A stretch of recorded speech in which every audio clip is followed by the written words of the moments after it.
নমস্কার বন্ধুরা, আমার আজকের রেসিপি শাহি পনির। অঞ্জুস ক্রিয়েশনে আপনাদের স্বাগত। এখানে আমি মিক্সিতে কিছু কাজু আর একটু চারমগজ নিয়ে একটা পেস্ট তৈরি করে নিয়েছি। পনিরগুলোকে ছোট ছোট টুকরো করে কেটে নিয়েছি। কড়াইতে সাদা তেল দিয়ে তেলটা ভালো করে গরম হলে পনিরগুলোকে আমি হালকা ভেজে তুলে নিয়েছি। এবার ওই তেলের মধ্যে আমি 2 চামচ আদা বাটা দিয়ে দিয়েছি আর একটু লবণ দিয়ে দিচ্ছি। দিয়ে আদাটা একটুখানি নেড়ে তেলে ওর মধ্যে টমেটো বাটা দিয়ে দিচ্ছি। টমেটো বাটাটা দেওয়ার পরে কিছুক্ষণ নাড়তে হবে। এবার ওর মধ্যে একটু ধনে গুঁড়ো দিয়ে দিচ্ছি, এবার একটু হলুদ আর একটু কাশ্মীরি লঙ্কার গুঁড়ো দিয়ে দিয়েছি।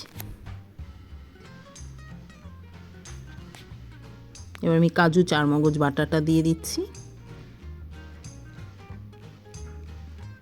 মশলা থেকে আমার তেল ছেড়ে দিয়েছে, মশলা কষানো হয়ে গেছে। এবার আমি 2 চামচ ফেটানো টক দই দিয়ে দিয়েছি। এবার একটু চিনি দিয়ে দিচ্ছি আর একটু ঝালের জন্য কাঁচা লঙ্কা দিয়ে দিয়েছি।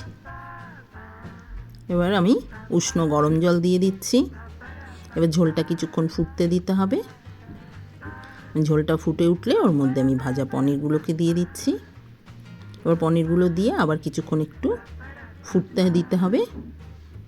এবার ঝোলটা যখন একটু ফুটে উঠবে তখন ওর মধ্যে আমি একটু বাটার দিয়ে দিচ্ছি আর একটু গরম মশলার গুঁড়ো দিয়ে দিচ্ছি। শাহি পনির আমার তৈরি হয়ে গেছে।